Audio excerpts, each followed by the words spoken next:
Ya Rasulullah, wahai Rasul, innahu sesungguhnya laisali qaidun, aku tidak punya pemandu. Yaquduni, yang menuntunku ilal masjid, menuju ke masjid. Fasa'ala Rasulullah, maka dia si buta ini, Ibnu Maktum ini, meminta kepada Rasulullah ayurahhisa, untuk memberikan dispensasi, untuk memberikan keringanan lahu kepada dirinya. Fayusalliya fi batihi, hingga dia boleh sholat di rumahnya saja. Farahhasalahu, Nabi pun memberikan rukhsah kepadanya. Falamma walla, maka ketika dia berpaling, da'ahu, Nabi memanggilnya. Faqala, Nabi berkata atau bertanya, hal tasma'un nida'a bisolah, apakah engkau mendengar panggilan sholat? Apakah engkau mendengar azan?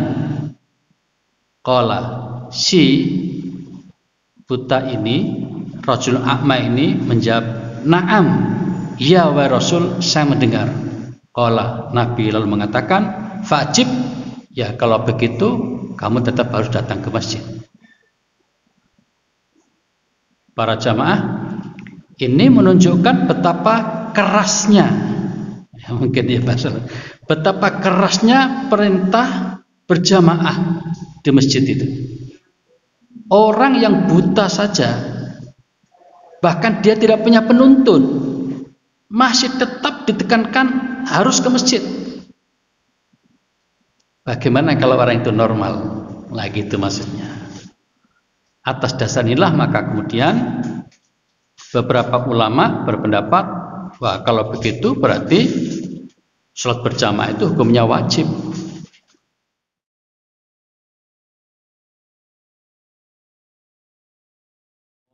Wabarakatuh.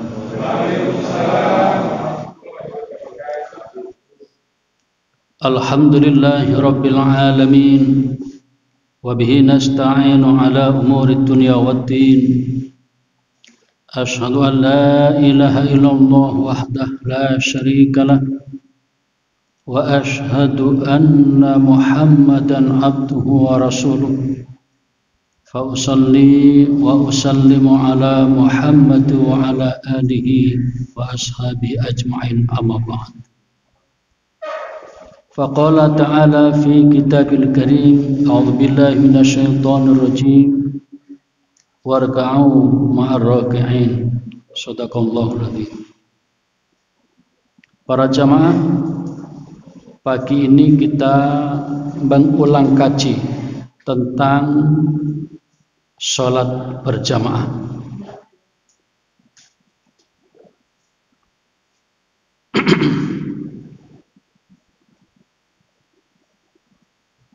Di dalam gambar ini terlihat sholat berjamaah dengan lurus dan rapat.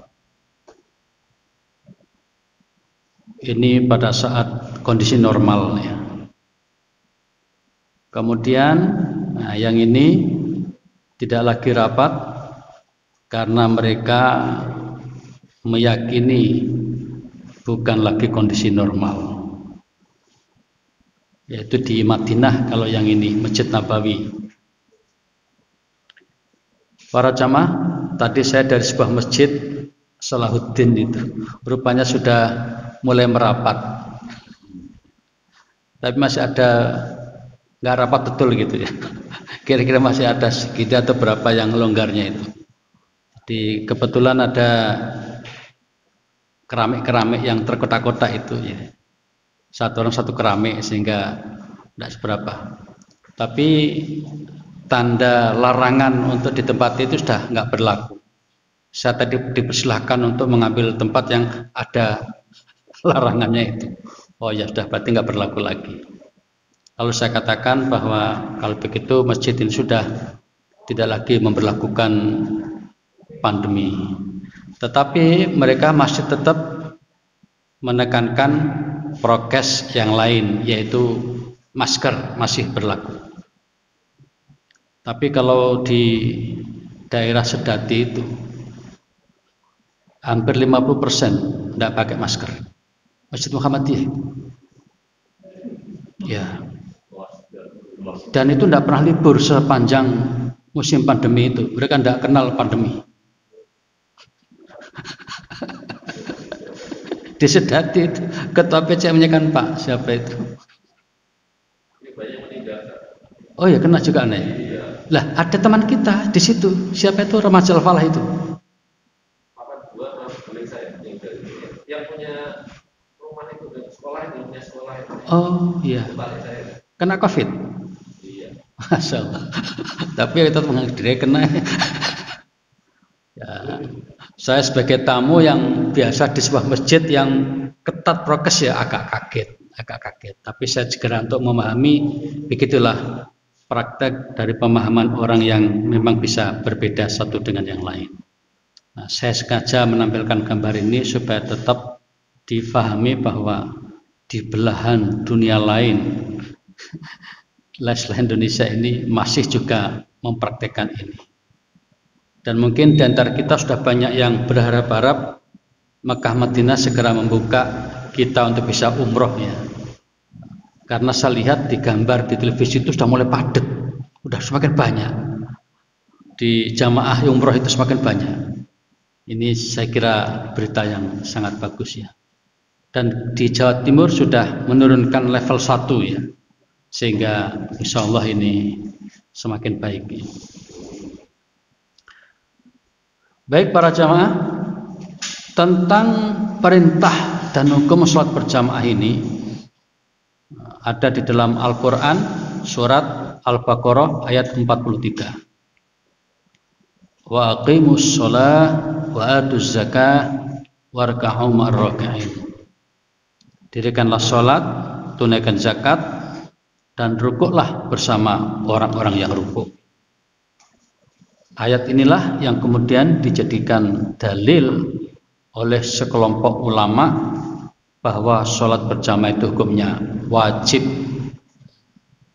Nah, diantaranya adalah seorang ahli tafsir bernama Syekh Abdurrahman As-Sa'di ketika menjelaskan tentang makna warka'u marroki'in, maksudnya adalah sholatlah bersama orang-orang yang sholat.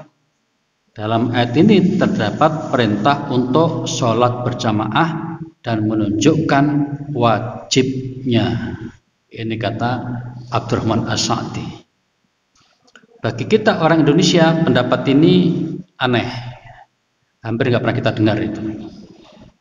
Bahwa sholat berjamaah itu hukumnya wajib. Kemudian Syekh Ibnu Katsir menjelaskan makna rukuklah bersama orang rukuk itu dengan sholatlah bersama orang yang sholat di kalangan umat Muhammad Sallallahu Alaihi Wasallam.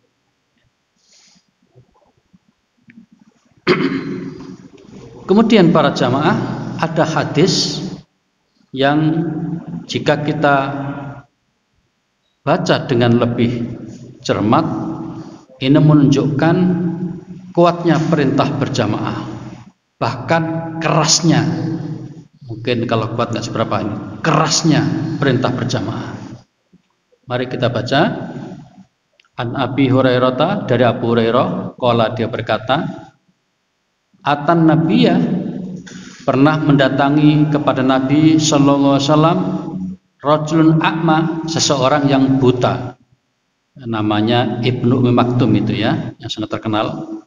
Faqala, dia berkata, ya Rasulullah, wahai Rasul, innahu, sesungguhnya, laisali qaidun, aku tidak punya penuntun, pemandu, yaquduni, yang menuntunku ilal masjid, menuju ke masjid. Fasa'ala Rasulullah, maka dia, si buta ini, Ibnu Maktum ini, meminta kepada Rasulullah ayurakhisa, untuk memberikan dispensasi, untuk memberikan keringanan lahu kepada dirinya, fayusalliya fi batihi, hingga dia boleh sholat di rumahnya saja. Farakhasalahu, Nabi pun memberikan rukhsah kepadanya. Falamma walla, maka ketika dia berpaling, da'ahu, Nabi memanggilnya. Faqala, Nabi berkata atau bertanya, hal tasma'un nida'a bisolah, apakah engkau mendengar panggilan sholat? Apakah engkau mendengar azan? Qala, si buta ini, rajul a'ma ini menjawab, na'am, ya wa Rasul, saya mendengar. Qala, Nabi lalu mengatakan, fajib, ya kalau begitu kamu tetap harus datang ke masjid. Para jamaah, ini menunjukkan betapa kerasnya, ya mungkin ya bahasa, betapa kerasnya perintah berjamaah di masjid itu. Orang yang buta saja, bahkan dia tidak punya penuntun, masih tetap ditekankan harus ke masjid.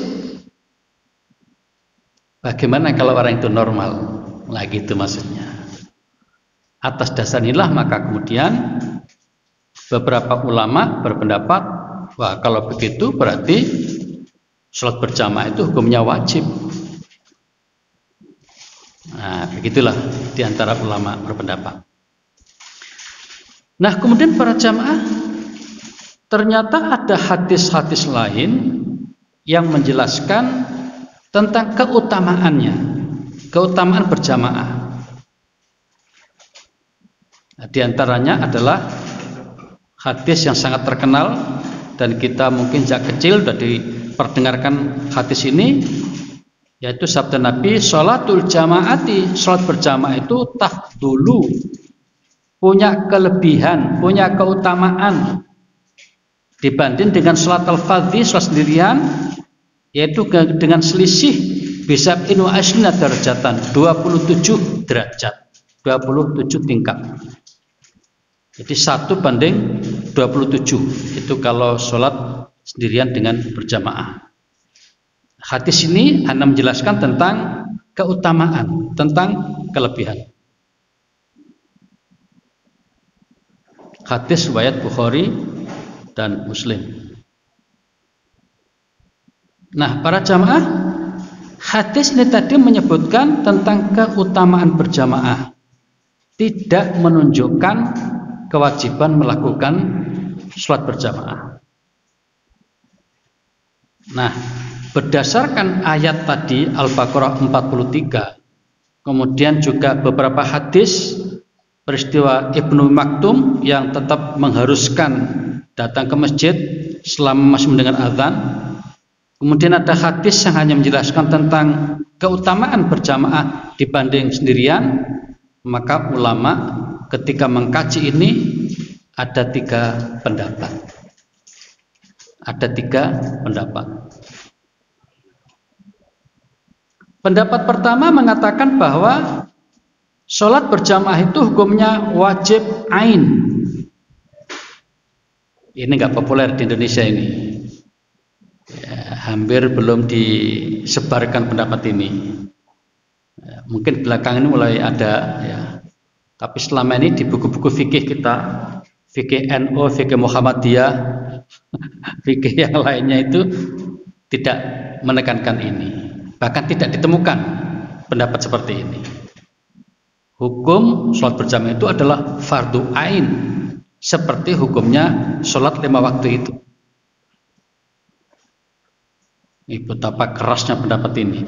Nah, pendapat ini dikemukakan oleh Imam Ahmad bin Hanbal. Dan pendapat ini didukung oleh ulama lain seperti Imam Atha, Imam Al-Auza'i, lalu Abu Thawr. Di kalangan ulama ahli hadis yang mendukung pendapat ini adalah Ibnu Khuzaimah, Ibnu Hibban, dan juga ulama kalangan mazhab Zahiri seperti Ibnu Hazm dan lain-lain. Nah, mereka kembali berpegang pada dalil surat Al-Baqarah ayat 43 yang menyatakan warka'u ma'ar raki'in. Salatlah berjamaah, intinya begitu. Lalu hadis tadi Ibnu Maktum yang walaupun beliau ini dalam keadaan buta dan tidak ada penuntun, tapi masih tetap ditekankan berjamaah di masjid selama masih mendengar azan. Nah, ini pendapat pertama para jamaah. Kemudian pendapat yang kedua, ini justru banyak yang mendukung pendapat kedua ini, tapi juga kurang populer di Indonesia. Pendapat Imam Malik, pendapat Abu Hanifah, dan sejumlah ulama-ulama mazhab, baik kalangan Syafi'iyah, ya, kemudian yang lainnya, yang mengatakan bahwa sholat berjamaah itu hukumnya sunnah muakkadah, sangat ditekankan. Jadi pendapat yang kedua ini hanya mengatakan sholat berjamaah itu sangat penting, begitu aja. Usahakan dilakukan, tetap dilakukan sepanjang bisa. Hanya gitu saja, menekankan pentingnya keutamaannya. Di antara dalil yang dipedomani adalah hadis berikut ini, hadis riwayat Bukhari dan Muslim.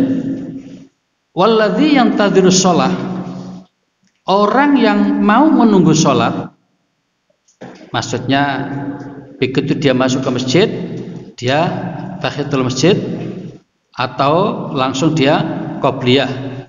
Kalau misalnya subuh tadi qobliyah masjid, habis itu dia menunggu, yantadhiru, menunggu muadzin qomat, lalu setelah qomat hatta yusolliyaha mal imam, sholat berjamaah bersama imam. Orang yang seperti ini a'dhamu ajron, akan dapat pahala yang lebih besar. Hadis ini hanya menekankan atau memberikan informasi bahwa sholat yang dilakukan dengan cara berjamaah itu akan dapat a'dhamu ajron, pahala yang lebih besar, gitu saja. Berarti sholat sendirian itu juga dapat pahala, tetapi sedikit. Berarti boleh itu. Ini pemahamannya. Kalau berjamaah a'dhamu ajron, dapat pahala yang besar. Kalau nggak berjamaah berarti dapat tapi sedikit. Gitu pemahaman ulama untuk yang kedua ini. Jadi intinya disunnahkan dengan hukum sunnah muakkadah, sangat ditekankan. Pendapat yang ketiga, ulama yang sangat terkenal adalah Imam Syafi'i. Saya ulang lagi, yang pertama tadi, yang paling utama adalah Imam Ahmad bin Hanbal. Yang kedua tadi Imam Maliki dan Imam Hanafi. Nah, pendapat yang ketiga ini Imam Syafi'i, tetapi didukung oleh ulama-ulama lainnya, baik kalangan mazhab Maliki maupun Hanafi, tapi di belakangnya. Jadi tidak utuh. Misalnya pendapat Syafi'i itu tidak utuh ini, tidak satu pendapat. Kalangan mazhab Maliki, Hanafi juga begitu, tidak utuh satu pendapat. Tapi kalau kita lihat dari tokoh utamanya, yang pendapat pertama yang mengatakan wajib ain itu Imam Ahmad bin Hanbal. Pendapat yang kedua sunnah muakkadah Imam Maliki, Imam Hanafi. Kemudian pendapat yang ketiga fardu kifayah. Ini yang paling populer di Indonesia ini. Sejak kecil saya mendengar, waktu saya TK, waktu saya SD, udah diberitahu salat berjamaah itu hukumnya fardu kifayah. Dan di buku-buku fikih di Indonesia beredar seperti itu, fardu kifayah. Nah, ini rupanya dipelopori oleh Imam Asy-Syafi'i dan beberapa ulama lainnya. Alasannya apa? Untuk menjembatani antara ayat Quran yang memerintahkan untuk berjamaah didukung oleh hadis yang sangat keras tadi perintahnya, walaupun buta tetap harus ke masjid. Kemudian ada hadis yang hanya menyatakan keutamaan, maka akhirnya mengambil pendapat tengah-tengah, tidak wajib ain juga tidak sunnah muakkadah tapi fardu kifayah. Ini pendapat yang ketiga ini. Nah, para jamaah, di negeri kita ini tadi saya katakan dari buku yang beredar banyak yang cenderung pada pendapat yang ketiga. Dalam pelaksanaannya wallahu alam ya, saya tidak tahu juga apakah banyak yang ketiga atau yang kedua. Nah, yang menarik para jamaah, justru Muhammadiyah, saya melacak di kajian tarjih cenderung pada pendapat yang kedua, yang selama ini belum biasa beredar bukunya itu. Saya belum membaca. Tapi tarjih menentukan bahwa sholat berjamaah itu hukumnya sunnah muakkadah. Sangat ditekankan. Alasannya sederhana sekali. Kata tim tarjih ini, tidak ditemukan hadis yang menyatakan bahwa kalau tidak berjamaah berdosa. Tidak ada hadis seperti itu. Alasannya itu saja. Tetapi tetap penting. Makanya dikatakan sunnah muakkadah itu. Ya, seperti sholat id, idul fitri, idul adha itu juga sunnah muakkadah. Dan seterusnya. Nah, para jamaah, itulah yang berkembang di negeri kita. Jadi saya merasa ada hal baru. Saya orang tarjih tapi juga baru tahu baru tahu kalau di kalangan ulama Muhammadiyah punya pendapat hukum sholat berjamaah itu adalah sunnah muakkadah. Nah, bagaimana dengan teman-teman kita selama ini? Ya tentu macam-macam. Teman-teman atau masyarakat yang cenderung pada pendapat Ahmad bin Hambal, terutama teman-teman Salafi itu mestinya ke arah pendapat Ahmad bin Hambal yang mengatakan wajib ain. Pokoknya harus berjamaah. Selama masih bisa menggunakan kaki berangkat menuju ke masjid harus. Kecuali kalau sakit, kecuali kalau lagi ada sesuatu yang memang nggak bisa ditinggalkan, seorang dokter lagi ngoperasi misalnya, dan lain sebagainya, ada udzur-udzur yang lain, baru orang ini boleh untuk tidak berjamaah. Tapi kalau tidak ada udzur sama sekali, harus wajib ain katanya. Itu kalangan mazhab Hambali. Kalau mazhab Hambali, sepertinya yang saya baca ini terkesan agak utuh. Ini saya baca dari Syekh Atiyah Syakor dalam kitabnya Fatawa Al-Azhar, menjelaskan tentang 3 pendapat tentang hukum sholat berjamaah. Para jamaah, selanjutnya kita akan bahas tentang apa keutamaan sholat berjamaah. Menurut hemat saya, ini lebih penting ketimbang membaca tentang hukum yang tadi. Kalau kita membaca tentang hukum sholat berjamaah, mau nggak mau kita memilih di antara pendapat-pendapat yang ada itu. Tadi saya katakan bahwa kebanyakan buku yang beredar di Indonesia itu mengambil pendapat yang ketiga, fardu kifayah. Tetapi ternyata saya baru tahu juga tarjih Muhammadiyah cenderung pada pendapat sunnah muakkadah. Nah, berikut ini pembahasan yang lebih penting dari sekedar apa hukumnya, yaitu tentang keutamaan sholat berjamaah. Yang pertama, akan mendapatkan cahaya yang sempurna pada hari kiamat. Para jamaah digambarkan bahwa besok pada hari kiamat itu tidak ada lagi penerangan. Ya, tidak ada lagi penerangan. Matahari tidak ada. Tidak ada penerangan. Gelap gulita. Tetapi Allah memberikan jaminan kepada orang yang ahli berjamaah nanti mendapatkan penerangan khusus.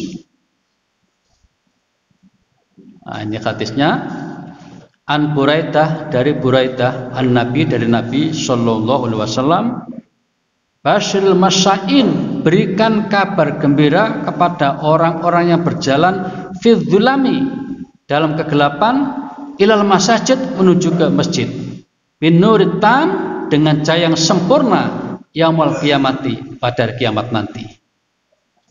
Hadis ini menjelaskan bahwa orang-orang yang gemar ke masjid terutama pada suasana gelap, listrik mati kabeh. Kan kita kadang-kadang gitu ya di Sidoarjo ini, listrik mati.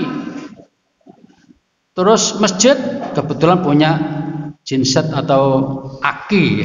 Kalau di desa itu aki ya. Kalau zaman saya itu. Sehingga masih bisa adzan. Kan terdengar adzan itu. Nah, orang yang jaraknya 100 meter atau 200 meter gelap tapi masih ke masjid, maka orang ini akan dijamin besok hari kiamat yang gelap itu akan dapat penerangan khusus. Dapat penerangan khusus. An-nur at-tam, cahaya yang sempurna. Jadi terang benderang bagi yang bersangkutan. Bagi yang lain yang tidak biasa jamaah nggak dapat. Ini bagi yang jamaah. Ya, para jamaah, sedikit kita memahami konteks hadis ini. Kita bisa memahami saat itu zaman Nabi kan belum ada penerangan listrik ya. Jadi banyak sahabat yang cukup terganggu ketika harus ke masjid dalam suasana gelap itu. Tapi Nabi menghibur, memotivasi para sahabat. Ketika anda semua, wahai para sahabat, masih gelap tapi masih mau ke masjid, akan gitu, maka akan dapat an-nur at-tam, cahaya yang sempurna yaumul qiyamati pada hari kiamat. Ya, mungkin kita nggak dapat bagian ini karena kita nggak ada yang kegelapan rumahnya. Rumah kita menuju ke masjid umumnya terang benderang jalan-jalannya ya. Karena kita sudah terang, besok juga dapat terang lagi, wong sudah terang. Yang penting ke masjidnya itu, bukan masalah terang atau tidak terang. Lalu kedua para jamaah, orang yang biasa sholat berjamaah, terutama pada sholat jahar, yang imamnya baca keras itu, maka ketika imam baca ghairil maghdubi alaihim waladdallin,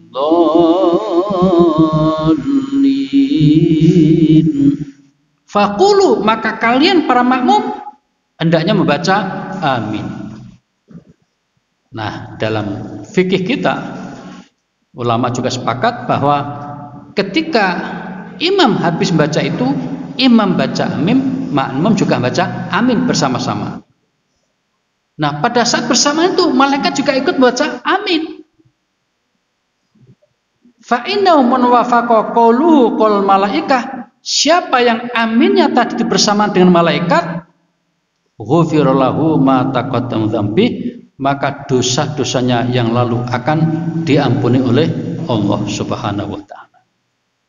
Hadis riwayat Al-Bukhari. Nah, jadi karena itu para jamaah, makmum wajib memperhatikan bacaan Al-Fatihah imam tadi. Karena dalam bacaan Al-Fatihah itu kan banyak unsur doa.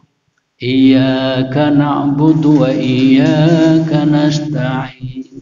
Kepadamu ya Allah kami mengabdi dan hanya kepadamu ya Allah kami minta tolong. Kan doa itu.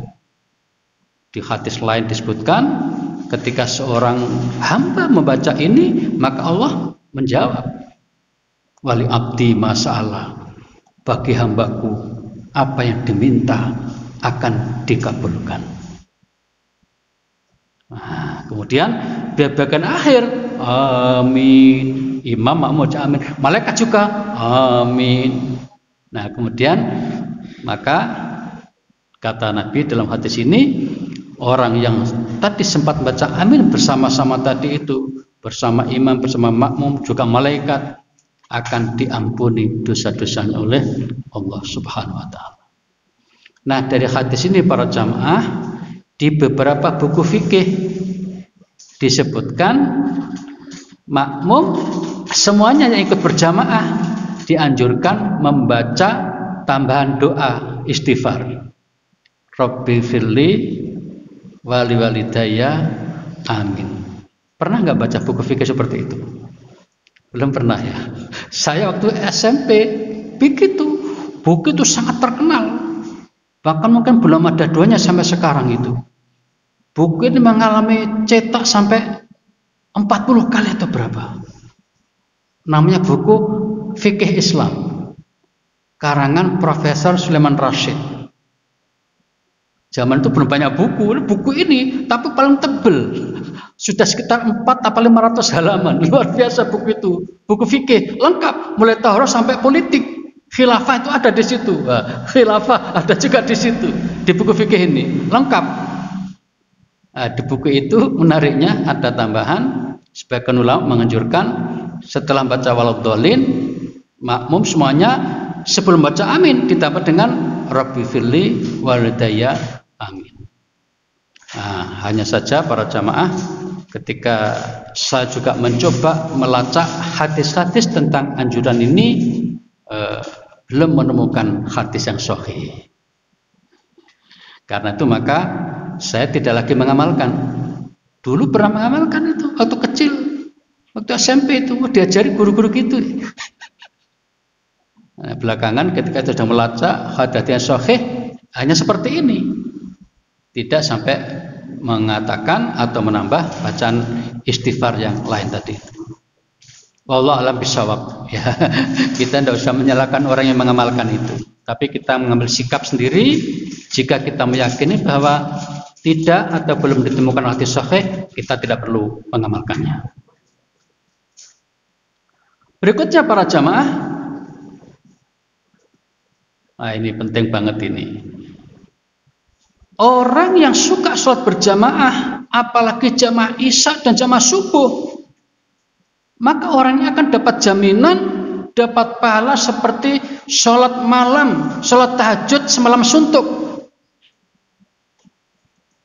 Man sholal isya'a, barang siapa sholat isya fi jama'atin dengan berjamaah, sholat isya dengan cara berjamaah, faka'annama maka seakan-akan koma dia dapat pahala seperti koma sholat tahajud nisfal lain, setengah malam.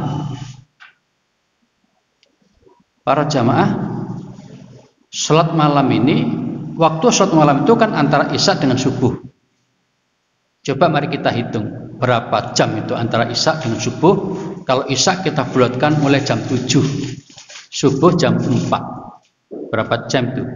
7 ke 4, 7 ke 12, 5, 12 ke 4, 4 tambah 5 berarti 9 jam. Berarti sholat malam bisa dilakukan 9 jam. Nah, Nabi bersabda, siapa yang sholat isya berjamaah akan dapat pahala seperti sholat malam, qiyamul lail atau sholat tahajud separuhnya. Berarti antara 4 hingga 5 jam. Betapa besar ya pahalanya berjamaah isya itu. Sekarang mari kita ingat-ingat, kita ini selama ini sholat malam berapa jam? Ya, jujur saya pribadi rata-rata 1 jam saja, itu sudah lumayan. Ya, memang pernah saya dengan Pak Soleh waktu saya awal-awal menggarap disertasi itu mulai jam 1 sampai jam 4 hingga 3 jam itu pernah. Tapi itu ketika pelatihan dia sholat sambil itu persiapan jam 12 ya segala macam itu, jam 1 tit udah mulai tahajudnya itu sampai menjelang adzan subuh, sekitar 3 jam pernah. Nah, saya ingin menyampaikan bahwa kita juga dianjurkan banyak membaca Al-Quran kan, terutama ketika sholat malam. Nah, saya juga pernah menyampaikan di forum ini bahwa banyak ulama yang ketika sholat malam itu ketika membaca Qur'annya pegang mushaf karena takut salah. Mungkin ada yang tetap hafal tapi nggak berani. Ada yang berani tapi dengan meminta di belakangnya yang memegang malahan. Jadi ada yang begitu. Anas bin Malik termasuk ketika dia ngimami sholat malam dengan panjang itu, beliau menghafal, tapi di belakangnya anaknya suruh memegang mushaf, ngoni keliru, ben bisa langsung mengingatkan. Nah, para jamaah, ulama-ulama yang kemudian sholat dengan pakai mushaf itu karena bacaannya panjang. Nah, kalau kita hanya baca al-a'la yang tidak usah megang mushaf. Nah, ada rupanya para jamaah yang membiasakan dalam waktu 1 jam tadi itu bisa 1 juz. Salat malam dilakukan dengan membaca Al-Quran 1 juz. Bacaannya biasa. Misalnya seperti ini. Alif lam mim dzalikal kitabu la raiba fihi hudal lil muttaqin. Kan biasa. Tidak terlalu cepat dan tidak lambat.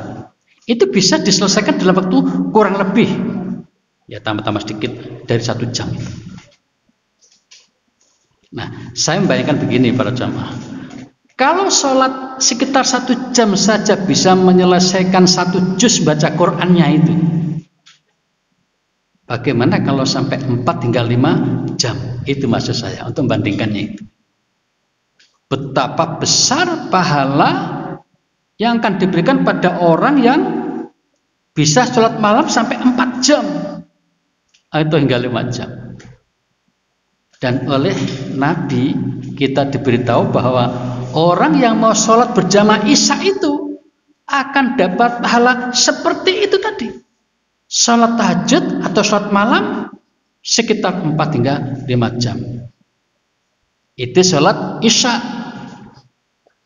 Berikutnya, wa man sholat subha, dan barang siapa sholat subuh fi jama'atin dengan jamaah, subuh berjamaah, faka'annama, maka seolah-olah ya sholat lailah, sholat malam kullahu, semalam suntuk 9 jam.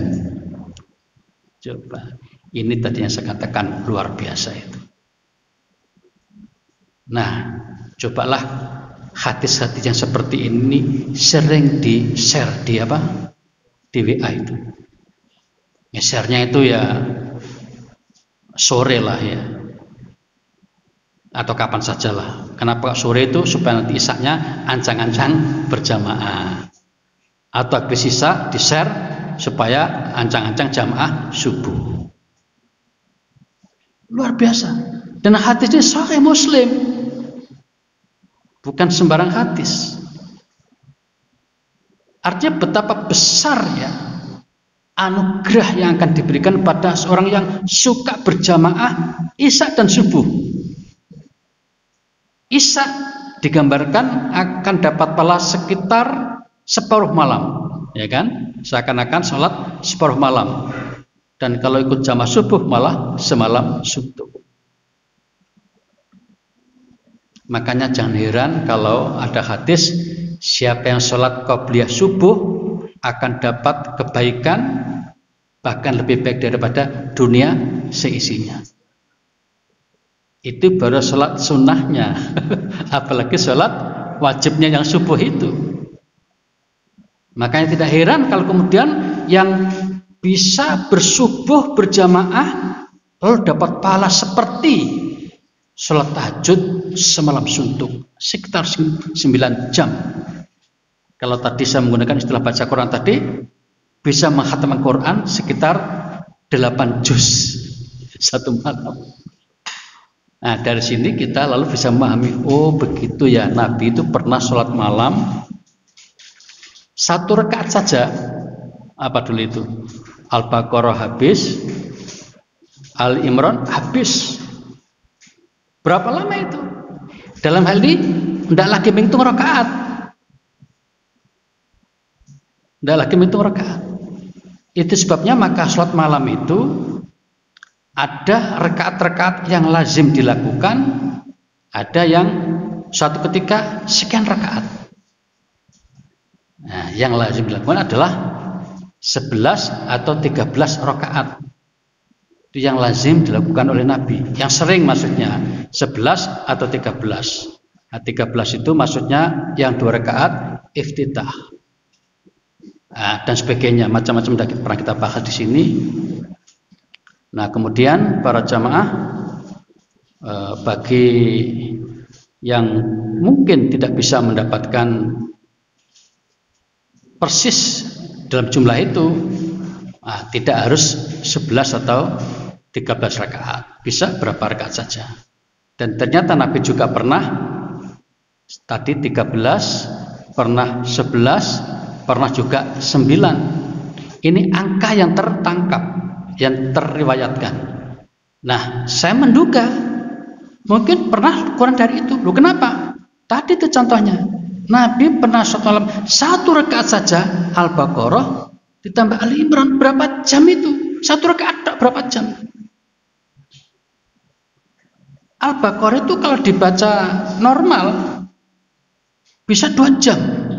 Al-Baqarah tok, ya toh? 286 ayat.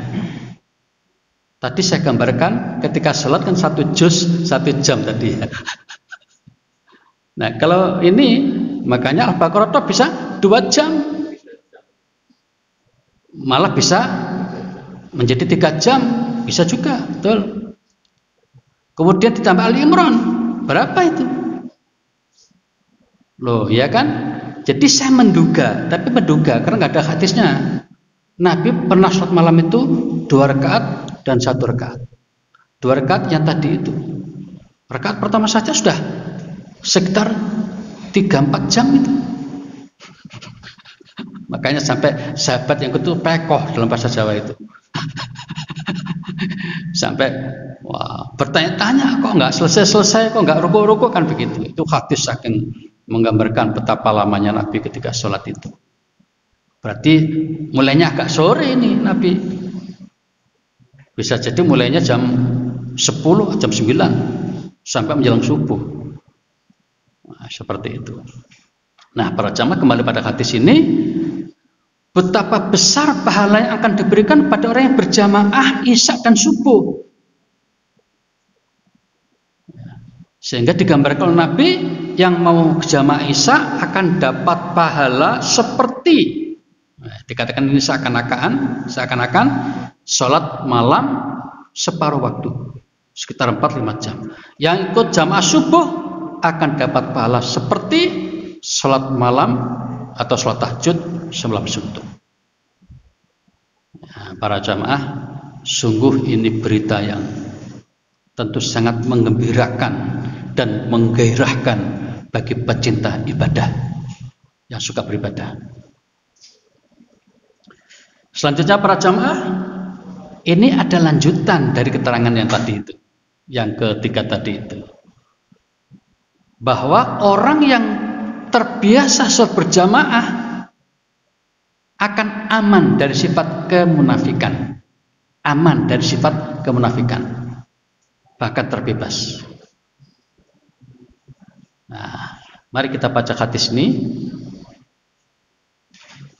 An Abi Hurairah dari Abi Hurairah, qala, dia berkata, qala Nabi sallallahu alaihi wasallam bersabda, laisa sholatun, tidak ada sholat ahqal yang lebih berat dirasakan, dilakukan, alal munafikin, di kalangan orang munafik, minal fajr wal isya, yaitu sholat subuh dan isya. Tidak ada sholat yang begitu berat dirasakan atau dilakukan selain isya dan subuh. Bahasa sederhananya begini para jamaah, kalau kita ini sudah mulai ada perasaan males sholat isya, males sholat subuh, berarti kemunafikan dalam diri kita udah mulai tumbuh. Virus kemunafikan udah mulai menyerang. Hati-hati. Nah, cara menghindarinya, cara mengusirnya, harus memaksakan diri untuk sholat isya berjamaah di masjid, subuh juga berjamaah di masjid. Nah, Nabi menggambarkan, ini kaitannya dengan hadis tadi. Walau ya'lamuna, andaikan mereka itu ngerti, Andaikan orang itu tahu mafima betapa tingginya nilai sholat isya dan subuh, la atau huma walau habban, maka mereka akan berjuang keras untuk mau sholat isya dan subuh walaupun dengan cara merangkak menuju ke masjid itu. Wah, luar biasa kan. Ini kan nyambung dengan yang tadi itu, jamaah isya dapat pahala seperti separuh malam, jamaah subuh seperti sholat malam sholat suntuk. Ini kan tinggi besar. Andaikan mereka menyadari, bukan hanya mengetahui. Kalau mengetahui banyak orang tahu ini. Orang tahu tidak mesti ngerti, tidak mesti sadar. Jadi pengertian bahasa Jawa ngerti itu weruh lan sadar.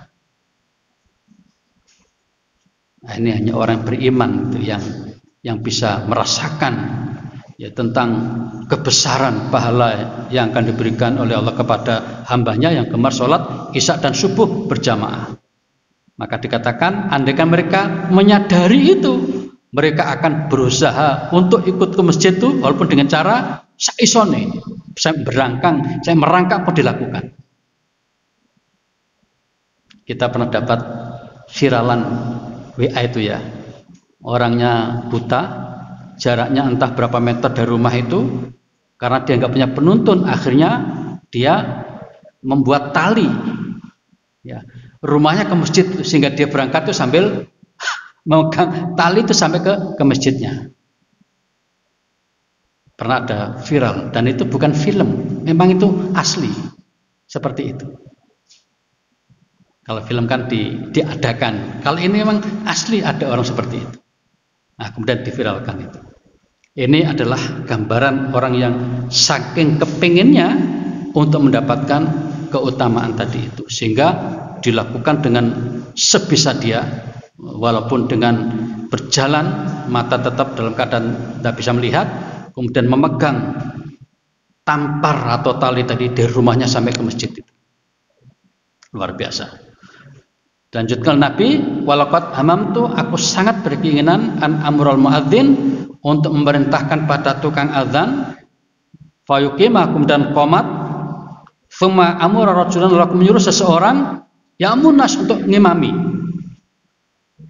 thumma hadhu su'alun nar, lalu aku mengambil api, fawharqa, untuk membakar, alaman kepada orang la yahruju ila sholah ba'du, yang tidak mau sholat. Hadis ini dipahami oleh ulama betapa kerasnya perintah untuk sholat berjamaah ke masjid itu.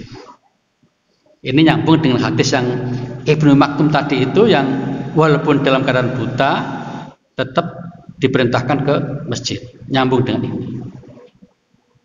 Hadis ini berimbang antara kebesaran kemuliaan dari sholat berjamaah itu dan juga kerasnya perintah untuk ikut sholat berjamaah.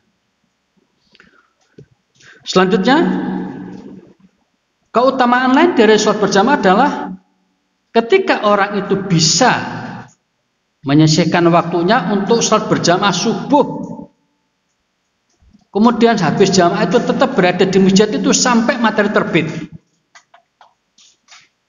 Habis matahari terbit, dia tunggu sebentar untuk kemudian sholat 2 rakaat setelahnya itu, maka akan dapat pahala seperti pahala haji dan umroh. Biayanya 40 juta. Jadi kalau boleh saya analogikan, kalau kita bisa berjamaah subuh, ya, habis berjamaah subuh tetap berada di masjid itu, zikir, bisa jadi membaca Al-Quran, baca ini baca itu, atau mengikuti pengajian, ya, sampai matahari terbit. Habis itu kita jeda sebentar antara terbit sekarang kan jam 5.20 sekitar itu. Nah, paling cepat 10 menit setelah itu kemudian kita baru sholat 2 rakaat, maka akan dapat pahala seperti sedekah 40 juta. Loh, kok begitu? Karena katanya seperti haji dan umroh. Nah sekarang kenapa?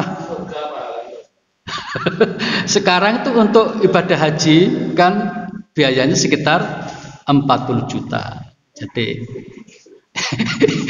itu hanya cara menganalogikan. Tapi di hadis itu mengatakan akan dapat pahala seperti haji dan umroh, dan dikatakan tamah sempurna. Itu hanya untuk menggambarkan saja para jamaah. Tapi para jamaah kita tetap harus tahu bahwa hadis ini sempat dipermasalahkan oleh ulama tentang sahih tidaknya. Ada yang mengatakan dhaif, tapi ada yang mengatakan hasan. Di antara yang mengatakan hasan adalah Syekh Al-Albani mengatakan hasan terhadap hadis ini. Nah, hadis yang benar-benar sahih itu riwayat Muslim itu hanya mengatakan begini, bahwa Nabi membiasakan setelah sholat subuh itu tetap duduk di masjid itu sampai matahari terbit. Itu hadis sahih Muslim. Artinya secara amalia itu sudah dibenarkan. Nah, tambahan 2 rakaat tadi itu yang hadis riwayat yang At-Tirmidzi ini. Nah, yang ini yang dipermasalahkan oleh sebagian ulama. Baik para jamaah, yang keenam ini tentang pahala yang akan berlipat-lipat apabila orang itu mengerjakan sholat dengan cara berjamaah. Ini sudah kita sampaikan pada bagian hukum tadi itu. Jadi inna adzamanas ajron, sesungguhnya pahala yang paling besar yang akan diberikan pada orang itu yaitu pahala sholat adalah ab'adum ilaiha mamsan, orang yang paling jauh jaraknya perjalanan menuju ke masjid. Yang paling jauh. Ya, tapi sekarang ini repotnya bagaimana? Waktu hadis disampaikan tidak menyebutkan tentang kendaraannya apa, tapi mamsan berjalan. Ya, sehingga berjalan ini bisa menggunakan kendaraan, bisa tidak menggunakan kendaraan. Kalau zaman dulu mestinya kan ada kuda, ada apalagi unta, kendaraan-kendaraan lain. Tapi nggak dijelaskan di situ. Nabi hanya mengatakan perjalanan yang paling jauh menuju ke masjid itu yang paling besar pahalanya. Kemudian berikutnya waladzi yantadzir shalah, ini hadis yang kita sebut tadi, dan orang yang mau menunggu sholat kemudian nanti sholat bersama imam. Ini penjelasannya adalah begitu orang ini bisa jadi sebelum adzan sudah datang ke masjid. Ya, sholat tahiyatul masjid 2 rakaat. Kemudian ada yang datang lebih awal lagi, sholat tahajud di masjid itu juga bisa jadi. Begitu adzan baru sholat qabliyah subuh, lalu menunggu. Ini maksudnya menunggu itu, menunggu ada qomat untuk berjamaah subuh. Orang yang seperti itulah yang akan dapat a'zamu ajron, pahala yang lebih besar. Kemudian yang ketujuh para jamaah, orang yang suka melakukan berjamaah akan terhindar dari gangguan setan. Ini hadisnya, ma min salatin fi qaryatin wala badwin la tuqam fi as-shalah illa qad ista'adza alim syaiton. Jadi orang yang 3 orang atau berapa di suatu kampung kok di situ tidak ada sholat jamaah, maka gampang sekali setan menguasai warganya itu. Fa'alaika, maka Anda harus bil jamaah, sholat berjamaah. Fa'idama yakludzibu al-qasyah, karena serigala itu hanya akan menerkam mangsa yang sendirian. Ini akeh nggak wani, khawatir nanti dilawan balik. Kemudian yang ke-8 para jamaah, sholat berjamaah bisa menghapus kesalahan atau dosa. Ini hadisnya kita baca saja. An Abi Hurairah, dari Abu Hurairah, anna Rasulullah, bahwasanya Rasul sallallahu alaihi wasallam qala, bersabda, ala adulukum, maukah aku tunjukkan kalian ala ma yamhullahu bi al khotoya, atas suatu perbuatan yang dapat menghapus dosa, wa yarfa'u bi darajat, dan dapat meningkatkan derajat. Qalu, para sahabat menjawab, bala ya Rasulullah, siap ya Rasul. Qala, Nabi bersabda, amal itu adalah yang satu, isbahul wudu alal makarih, menyempurnakan wudu pada waktu yang tidak disukai, pada saat yang tidak disukai. Nah, ini kira-kira penjelasannya, terutama daerah Malang atau daerah Batu yang cukup dingin itu, di waktu tengah malam kita bangun, pada umumnya sangat tidak ingin untuk bersentuhan dengan air, saking dinginnya itu. Kecuali kalau di hotel sekarang kan udah ada air hangat, atau rumah-rumah yang sudah lengkap dengan air hangat, itu nggak ada masalah. Tapi ini yang tidak ada itu, maka orang pada umumnya enggan menyentuh air ketika air itu sangat dingin. Nah, tetapi orang ini tetap, aku harus wudu, aku harus mandi misalnya, aku harus bersuci, maka dilakukan itu. Itu namanya menyempurnakan wudu di saat yang tidak disukai. Yang kedua, wa kathratul khutu il masjid, setelah dia berwudu tadi itu kemudian berangkat menuju ke masjid. Dia tidak hanya sholat di rumah tapi di masjid. Setelah menuju masjid, dia sholat mungkin tahiyatul masjid, atau kalau sudah adzan sholat qobliyah subuh atau yang lain. Wantidhar sholat, lalu menunggu sholat.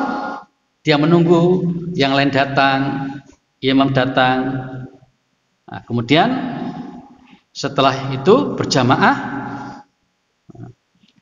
Ba'da sholat fadzalikumur ribat, maka melakukan yang tadi itu, wudu, jalan ke masjid, kemudian sholat berjamaah.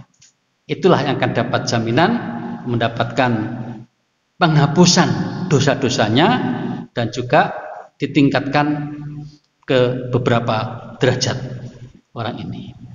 Itu sebabnya maka ketika orang itu gemar berjamaah, relatif hatinya terjaga dengan baik, lisannya juga begitu, dan kebaikan-kebaikan akan berdatangan kepada dia. Nah, ini penting untuk kita renungkan baik-baik. Jika kita merasa, aku kok durung ngerasa apa-apa sih, maka coba direnungkan kembali, sholat jamaah yang dilakukannya itu apakah sudah benar misalnya. Yang bagaimanapun kita harus mempercayai sabda Nabi ini. Nabi sudah menyabdakan dan kita yakin Nabi pasti benar. Jika ada kesalahan pada kita, maka jangan menyalahkan Nabi, tapi kita introspeksi. Oh, mungkin caraku, niatku, ada sebagainya mungkin belum begitu baik. Maka kita harus terus memperbaiki dalam diri kita. Yang terakhir, para jamaah, orang yang gemar sholat berjamaah nanti akan dipertemukan kepada Allah sebagai seorang muslim. Nah, ini hadisnya, man sarrahu, barang siapa suka atau ingin ayyalqallaha, bertemu kepada Allah ghadan, besok pada hari kiamat, musliman, sebagai seorang muslim.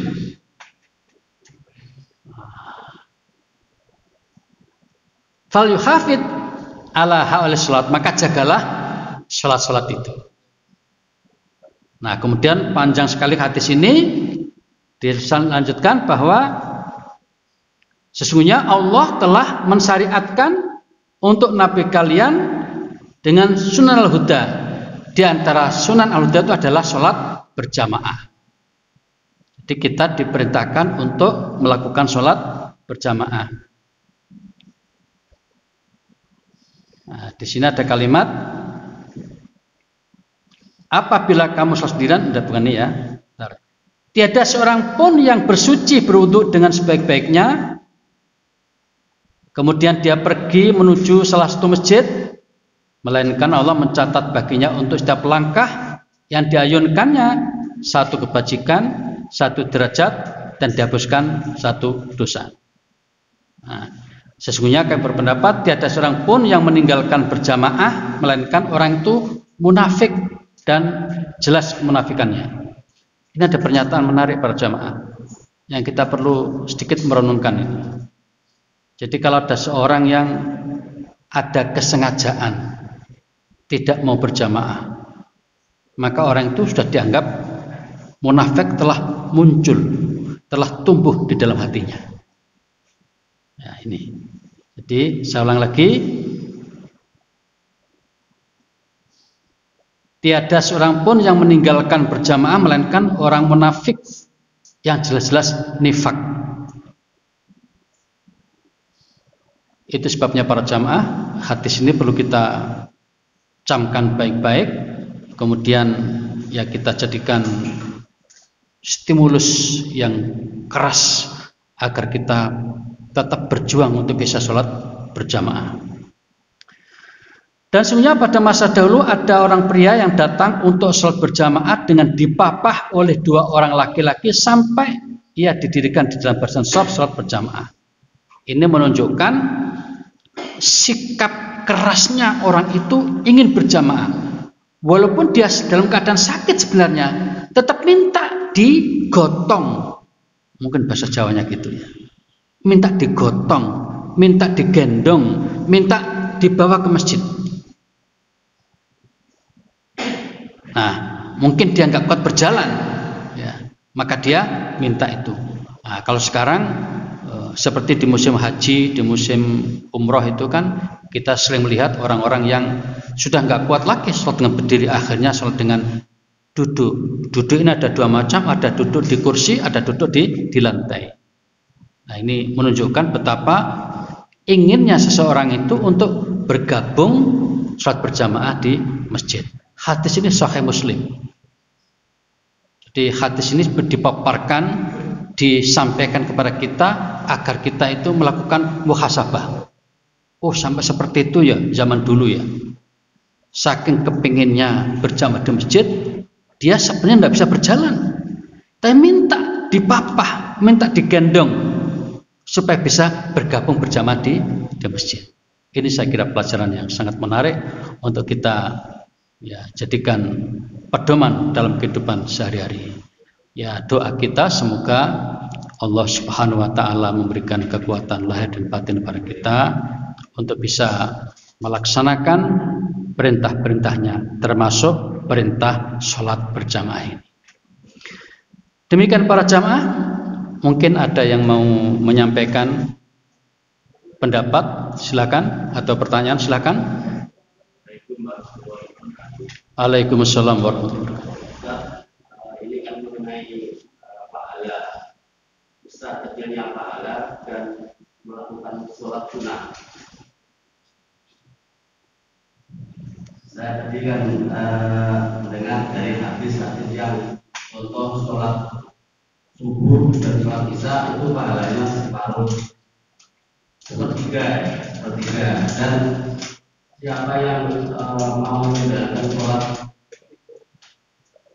sunnah qobliyah subuh itu pahalanya ada dari dunia seisinya. Nah, terus saya minta pencerahan ya, dunia seisinya yang lain itu gimana? Terima kasih. Assalamualaikum warahmatullahi wabarakatuh.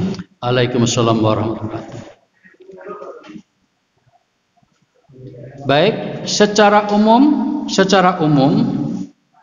sholat yang kita lakukan ini termasuk 5 waktu itu dapat menggelontorkan dosa-dosa kita.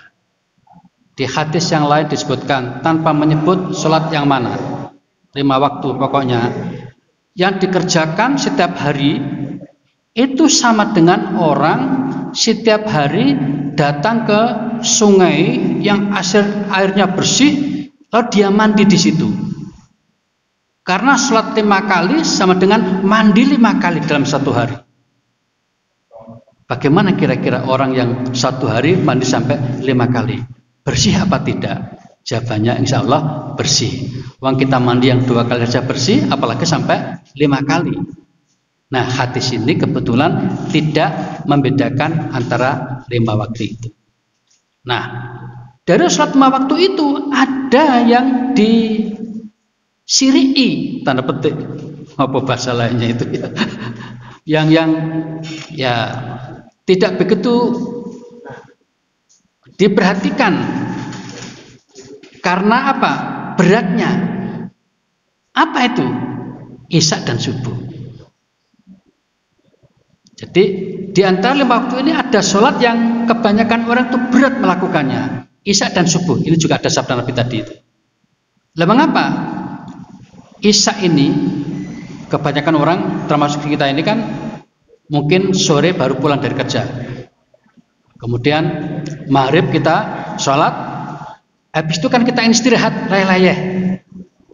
Lah biasanya ketika kita istirahat, kita ingin memanjakan diri istirahat lebih lama lagi. Kok dipanggil sholat isya? Itu malasnya bukan main. Itu sebabnya maka Nabi ngasih motivasi, siapa yang mau isya berjamaah, ya kan, akan dapat balas seakan-akan sholat separuh malam, sholat tahajud separuh malam, separuh ya. Kemudian subuh, apa susahnya subuh? Subuh ini susah bagi orang yang punya hobi tidur, ya kan? Ketika orang tertidur di malam hari, apalagi agak belakang tidurnya, maka dia ingin berlama-lama dan bermanja-manja tetap tidur. Enggan rasanya untuk bangun itu. Maka kemudian Nabi ngasih motivasi lagi, bahkan siapa yang mau sholat subuh berjamaah akan dapat balas seakan-akan sholat tahajud semalam suntuk. Ini cara Nabi memberikan motivasi kepada umatnya. Nah, ya itulah yang disampaikan Nabi. Yang lain bagaimana? Sama-sama mulianya, hanya kebetulan yang disampaikan Nabi tadi isya dan subuh karena kebanyakan ini yang dirasakan paling berat, terutama orang yang masih nggak jelas imannya itu, yang masih ada kemunafikan di dalam dirinya. Wallahu a'lam bishawab. Pengertian pasti seperti apa? Ya itulah yang bisa saya pahami tentang bedanya antara isya subuh dengan 5 waktu yang lainnya. Silakan. Pertanyaan dari chat ada 1, yang 2 pertanyaan dari jamaah yang hadir. Pertanyaan dari chat Ustaz. Assalamualaikum, Ustaz mau nanya. Waalaikumsalam. Ada hadis yang menerangkan bahwa Nabi memberikan peringatan pada orang yang tidak mau berjamaah sampai rumahnya mau dibakar. Apa status hadis ini? Langsung 3 atau satu? Boleh langsung 3. Pertanyaan yang kedua dari jamaah yang hadir, makmum yang masbuk itu ada yang langsung mengikuti imam, dia tidak takbiratul ihram. Itu mohon pencerahannya yang benar itu seperti apa? Apa dia kalau makmumnya dalam kondisi sujud dia langsung sujud atau harus takbiratul ihram dulu baru takbir? Yang ketiga, dalam sholat berjamaah yang jahar, maka berjahar, apakah makmumnya tak wajib membaca Al-Fatihah? Itu 3 pertanyaan tadi. Baik, akan saya jawab singkat-singkat saja. Yang pertama hadisnya Sahih Bukhari. Tadi sedikit kita sampaikan, hanya mungkin ada berbagai redaksi yang berbeda. Tapi secara umum Nabi mengatakan begini, ya, setelah Nabi menjelaskan bahwa sholat isya dan subuh itu adalah sholat yang paling disiri'i oleh orang munafik yang dirasakan beratnya itu. Kemudian Nabi memberikan penjelasan bahwa sholat isya dan subuh itu sangat besar pahalanya, sehingga andaikan orang sadar dia akan mau berangkat dengan cara merangkak. Di bagian akhir mengatakan, saya sangat ingin, tadi itu, yang di belakang kalian mengatakan, saya akan membakar orang-orang yang di sini nggak menyebutkan nama rumah, tapi di hadis Islam menyebut nama rumah. Saya akan membakar ya orang yang tidak mau ke masjid, yang tidak keluar untuk sholat. Nah ternyata hadis ini Bukhari, hadisnya Sahih riwayat Bukhari. Nah oleh kebanyakan ulama hadis ini statusnya mirip dengan yang tadi Ibnu Maktum yang menjelaskan tentang pentingnya sholat berjamaah. Sampai di situ saja pemahamannya. Jadi ada sedikit keganjilan memang dalam hadis ini. Keganjilannya adalah hadis ini, coba dengarkan baik-baik. Saya ingin, kata Nabi, meminta kepada yang qomat, yang adzan itu untuk mengqomati. Untuk mengqomati dulu. Lalu saya ingin menyuruh seseorang ngimami. Nabi berarti kan nggak ikut. Lalu aku pergi membakar. Ini agak repot pemahamannya dikit. Berarti Nabi itu saking kepengennya orang berjamaah, Nabi tidak berjamaah. Saya bacakan lagi hadisnya. Saya ingin sekali menyuruh tukang adzan itu qomat, lalu menunjuk seseorang ngimami, lalu aku membawa api untuk membakar orang yang tidak mau keluar. Nah, ini difahami oleh ulama, ya, menunjukkan betapa pentingnya sholat berjamaah. Begitu saja kebanyakan pemahamannya. Memang ada yang mengaitkan dengan yang hadis pertama yang mengatakan wajib tadi, itu menunjukkan betapa kuatnya perintah wajib itu. Tetapi di tim tarjih Muhammadiyah cenderung pada pendapat ini semua hanya untuk penekanan betapa pentingnya sholat berjamaah. Karena tidak terdapat hadis lain yang menunjukkan bahwa orang yang tidak berjamaah akan berdosa segala macam, tidak ditemukan. Tetapi ancaman-ancaman tetap ada, hanya sifatnya untuk gertak gitu. Kayak tadi kalau orang tuh udah sengaja tidak mau berjamaah, ya, maka orang itu sudah muncul sifat kemunafikan. Saya kira ada benarnya, karena memang berjamaah itu adalah sunnah Nabi yang sangat kuat. Itu mungkin jalan tengahnya pemahaman. Jadi berjamaah itu bagian dari sunnah Nabi. Jadi kalau kita tidak mau berjamaah berarti tidak mau sunnah Nabi, dan itu bahaya itu. Kalau orang nggak mau sunnah Nabi kan nanti nggak diakui oleh Nabi sebagai umatnya. Adapun kita kok nggak bisa berjamaah kan suatu lain hal, itu lain persoalan. Tapi harus ada dalam diri kita tuh keinginan ingin berjamaah, harus ada begitu. Itu jalan tengahnya untuk pemahaman ini. Kemudian yang kedua tadi tentang berjamaah, ya. Masbuk, berjamaah masbuk.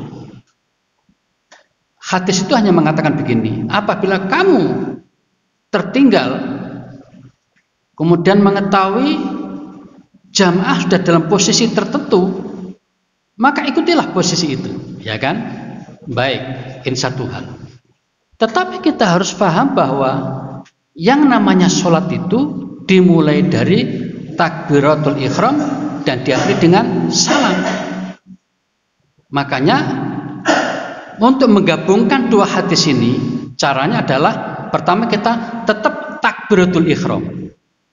Jadi Allahu Akbar, lalu kemudian langsung sujud tanpa rukuk ketika jamaah dalam posisi sujud. Ini sesuai hadis tadi. Apabila kamu jumpai imam dalam sujud, maka langsung sujudlah. Iya, tapi kan takbir dulu sebagai tanda sholat. Allahu Akbar kemudian ini. Nah, apakah kemudian tangan sedekap atau tidak? Itu lain persoalan. Tapi takbir dulu itu wajib. Allahu Akbar, itu namanya takbiratul ihram. Itu namanya takbir. Takbir yang setelah itu haram melakukan selain perilaku sholat. Seperti itu. Takbiratul ihram. Jadi tetap harus takbir dulu. Nah, tentang apakah sedekap dulu atau tidak, itu lain persoalan. Tidak sedekap juga nggak apa-apa. Yang penting takbirnya itu. Wong madzhab Maliki itu nggak ada sedekap kok. Allahu Akbar langsung. Kayak orang Syiah. Itu madzhab Maliki mirip. Maka nggak usah ya, nanti kalau pas di Mekah umroh atau haji itu kok banyak jamaah yang Allahu Akbar tangannya dilepas ke bawah. Itu madzhab Maliki dan madzhab Syiah. Kebetulan seperti itu caranya. Kalau lainnya seperti Hanafi, Maliki, Syafi'i dan Hambali sama sedekap. Nah, sedekap itu nanti ada yang macam-macam, ada yang di bawah apa jenenge iki? Pusat. Ada yang di bawah pusat, ada yang di pusat, ada yang di atas pusat. Itu sudah lain-lain, itulah fikih ya. Tapi kita kembali kepada hadis yang umum mengatakan ala sadri, di atas dada, berarti di atas pusat. Itu yang kita lakukan di Muhammadiyah dan kebanyakan mazhab Syafi'i seperti itu. Ya, jadi yang kedua kita langsung gabung tapi tetap menggunakan kalimat takbir dulu sebagai takbiratul ihram. Lalu yang ketiga tadi tentang sholat jamaah jahar, apakah makmumnya harus baca Fatihah? wah, ini tidak pernah selesai sampai kiamat ya. Iya. Di kalangan Muhammadiyah sendiri juga banyak, NU juga banyak, mazhab Syafi'i juga banyak. Jadi akhirnya banyak pendapat. Tetapi paling tidak akan saya himpunkan beberapa pendapat ya. Dan pendapat Muhammadiyah terakhir yang belum banyak diketahui oleh warga Muhammadiyah. Nah, pendapat yang berada di kalangan mazhab Hanafi misalnya, ya sudah, tidak usah pakai baca-baca. Jadi mendengar 100% Al-Fatihah, 100% surat 100%. Jadi makmum cukup manut saja. Bahkan mazhab Hanafi ini menggunakan dalil qiraatul imam, qiraatul makmum. Bacaan imam cukuplah menjadi bacaan makmum. Oke, satu pendapat. Pendapat yang kedua, ini yang agak populer, karena ada dua informasi yang terkesan bertentangan. Al-Qur'an Al-A'raf 204 atau berapa itu menjelaskan wa idza qura'al Qur'an fastami'u lahu wa ansitu lalakum turhamun. Kalau Al-Qur'an dibacakan, diam dan dengarkan dengan baik. Artinya perhatikan dengan baik. Satu, dalil menunjukkan kita harus mendengarkan ketika Quran dibacakan. Hadis lain tentang sholat sangat populer, la sholata liman lam yaqra bi Fatihatil Kitab. Tidak sah sholatnya kalau tidak baca Al-Fatihah. Nah ini, di satu sisi mewajibkan baca Al-Fatihah, membaca, di satu sisi melarang baca apapun. Nah, lalu ada yang mengkompromikan. Ini pendapat kedua. Bagaimana ketika Al-Fatihah dibaca sebagai rukun sholat tadi, maka makmum wajib mendengarkan. Nah, ketika imam baca surat yang lain, makmum boleh baca Al-Fatihah sendiri. Nah, nanti masih koma pendapat ini ada juga pecahannya, yaitu katanya si imam begitu membaca waladhdallin amin, disuruh berhenti imam ini, memberikan jeda waktu agar makmum sempat membaca Al-Fatihah, sehingga bacaan makmum tidak bertentangan dengan imam. Imam suruh berhenti. Nah, praktek seperti ini sulit kita temukan di dunia ini. Andaikan beri waktu paling 3 ayat, Malik Yaumiddin, imam sudah baca, sama saja nggak selesai. Tapi ada paham seperti ini. Nah, paham yang ketiga, ini paham di Tarjih Muhammadiyah yang terkini, tapi kebanyakan orang tidak tahu. Bagaimana itu? Nah, jadi kedua dalil tadi itu kena semua. Dalil yang pertama, ayat tadi mengatakan harus memperhatikan, harus fokus ke surat tadi itu. Dalil yang kedua, harus baca Al-Fatihah, kan begitu. Maka pendapat yang diambil adalah ketika imam membaca Al-Fatihah, makmum memperhatikan dengan menggerakkan bibirnya, barengi imam. Toh ada hadis lain mengatakan kecuali Al-Fatihah boleh dibaca di dalam dirinya. Nah, ini dipahami ketika imam baca Alhamdulillahi Rabbil Alamin, makmum juga begitu. Jadi memperhatikan dengan sungguh-sungguh sambil menggerakkan bibirnya. Nah, dengan demikian hadis tentang baca Al-Fatihah dapat, ayat tentang perhatikan juga dapat. Ini pendapat yang terkini yang saya tidak tahu apakah sudah di sosialisasikan atau belum, tapi saya sudah mendapatkan tulisan buku itu bahwa di Muhammadiyah tarjihnya cenderung pada pendapat yang ini. Ini relatif pendapat baru dan kebetulan saya juga belum menemukan pandangan ulama yang lainnya. Yang ada itu yang pertama, kedua itu kebanyakan pendapat selama ini, selama ribuan tahun itu seperti itu. Nah, yang terakhir ini saya belum menemukan sandaran ulama yang berpendapat seperti itu. Menurut saya sangat menarik, dan belakangan ini saya cenderung pada pendapat itu. Jadi ketika imam membaca, saya juga membaca, tapi saya tidak menandingi imam, malah mengikuti imam. Begitu kan? Mengikuti imam. Ini saya menggambarkan kepada orang yang suka hobi bernyanyi. Ketika sang penyanyi seperti Rhoma Irama tampil di depan dengan lagu "Begadang jangan begadang", lidah kita mengatakan, nah gitu. Berarti kan perhatian betul pada dia. Nah, seperti itu kira-kira. Wallahu a'lam bishawab. Nah, tapi menurut hemat saya, apapun pendapat itu tidak perlu kita kemudian mengatakan, oh pasti ini yang benar, itu yang salah. Tidak perlu begitu. Fikih tidak begitu. Fikih punya sifat elastis ya. Jadi kalau ada ulama A berpendapat, tidak boleh ulama menyalahkan B, tidak boleh. Itu hukum fikih. Jadi namanya al-ijtihadu la yunqadu bi ijtihadin akhar. Hasil ijtihad tidak bisa dirusak oleh ijtihad yang lain. Biarkan tetap berbeda. Biarkan tetap berbeda. Itu sebabnya maka muncul mazhab-mazhab itu, dibiarkan tetap ada. Harus dihormati. Mana yang benar? Wallahu a'lam bishawab. Begitu para jamaah yang bisa disajikan pada pagi hari ini. Mudah-mudahan bermanfaat, dan mari kita berdoa semoga Allah Subhanahu wa taala senantiasa membimbing kita semua dan menuntun kita agar tetap berada pada jalan yang lurus, yang benar sesuai dengan ajaran Allah dan Rasul-Nya. Dan kita mohon kepada Allah semoga berkenan mengampuni dosa-dosa yang pernah kita lakukan. Dan pada saat nanti semoga kita bisa menghadap kepadanya dalam keadaan sebagai muslim yang pantas dimasukkan ke dalam surganya. Kita akhiri dengan doa kafatul majlis.